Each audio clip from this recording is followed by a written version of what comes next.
நான் எப்பவும் சொல்லுவேன், தேவனுடைய ஆசீர்வாதம் என்பது நமக்கு ஒரு சிலர் சொல்லி கொடுத்திருக்கிறபடி அப்படியே BMW அது இதெல்லாம் கிடையாது. அது தேவைன்னா அதையும் கொடுப்பார். இப்போ உங்களுக்கு எது தேவையோ அதை என்ன செய்வாரு? ஆண்டவர் அதையும் கொடுப்பார். ஆனால் தேவனுடைய ஆசீர்வாதம் என்பது உங்களையும் என்னையும் அவர் குறிப்பிட்ட காலம் வரைக்கும் ஜீவன் போகாமல் சுகபலத்தோடு கூட பாதுகாப்பா வச்சிருக்கிறாரு. அதுதான் மிகப்பெரிய ஆசீர்வாதம்.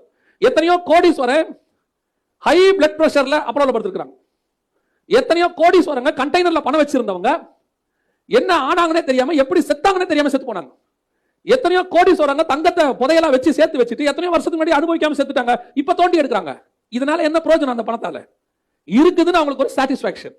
சிலருக்கெல்லாம் பேங்க்ல அந்த நம்பரை பார்க்கறதுல ஒரு சாட்டிஸ்பாக்சன். என்னுடைய அக்கவுண்டில் 2 கோடி ரூபாய் இருக்கிறது, இருக்கட்டும். சுவிஸ் பேங்கில் 10,000 கோடி ரூபாய் இருக்குது, இருக்கட்டும். எனக்கு ஊர்ல 4 ஏக்கர் இருக்கிறது, இருக்கட்டும். நமக்கு 4 ஏக்கர் இருந்தாலும் 400 ஏக்கர் இருந்தாலும் 6க்கு 2 6க்கு 3 தான் கணக்கு. அதான் கணக்கு. அதுவும் நமக்கு இப்போ கீழ்பாக்கல இல்லையாமா.